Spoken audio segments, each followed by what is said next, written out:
And in my playbook tonight, more controversy surrounding intelligence operations in Iraq during the Bush administration. Former Blackwater employees told the New York Times that between 2004 and 2006, they actively participated in secret CIA raids in Iraq and Afghanistan. But Blackwater's government contract only authorized them to use force defensively. Now CIA officials are saying that the agency's director, Leon Panetta, has ordered a special review of those contracts. For more, let me bring in who we consider to be the authority on this issue, and that is the nation's Jeremy Scahill. Jeremy, good to have you with us tonight. Exactly what, and of course he's also the author of the book, The Rise of the World's Most Powerful Mercenary Army, Blackwater. Jeremy, exactly what were they doing in conjunction with the CIA that the Congress didn't know about?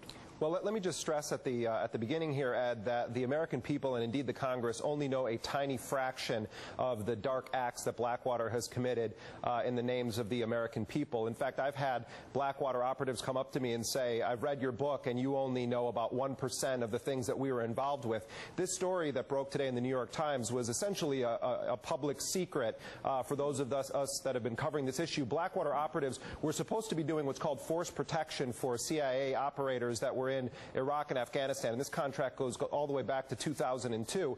And what we understand is that the Blackwater guys, many of them former Navy SEALs, Delta Force, were actually participating actively in raids, and in some cases in the extraordinary rendition or the rendition of prisoners as part of this CIA team.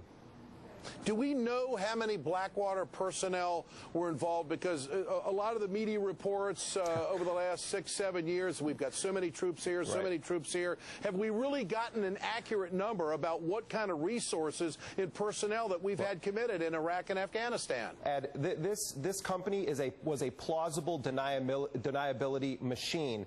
Eric Prince, the owner of that company, built a parallel infrastructure to the U.S. military. He had an Air Force with his own aircraft. He had a maritime division. He had Blackwater Select, which was providing special operations guys. They were guarding and still do guard U.S. diplomats and ambassadors, including the U.S. ambassador in Afghanistan right now.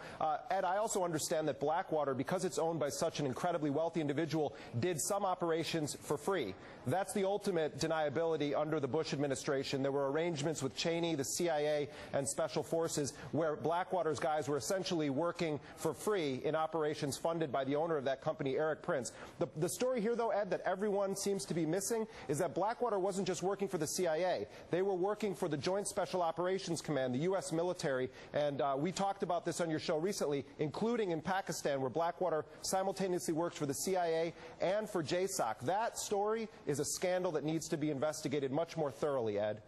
Is this relationship between Blackwater and the CIA and the use of Blackwater still in existence under the Obama administration? It certainly is. In fact, news was breaking as I came on tonight that Leon Panetta, the CIA director, is trying to cancel Blackwater's participation in the CIA drone bombing campaign, which has put its operatives on the ground not only in Pakistan but in Afghanistan as well. And so my understanding from sources both within Blackwater and outside is that Blackwater remains very active with both U.S. Special Forces and the CIA. Jeremy, we'll be calling on you a lot. I appreciate your time tonight on the Ed Show. Thanks so much. Thank you, Ed.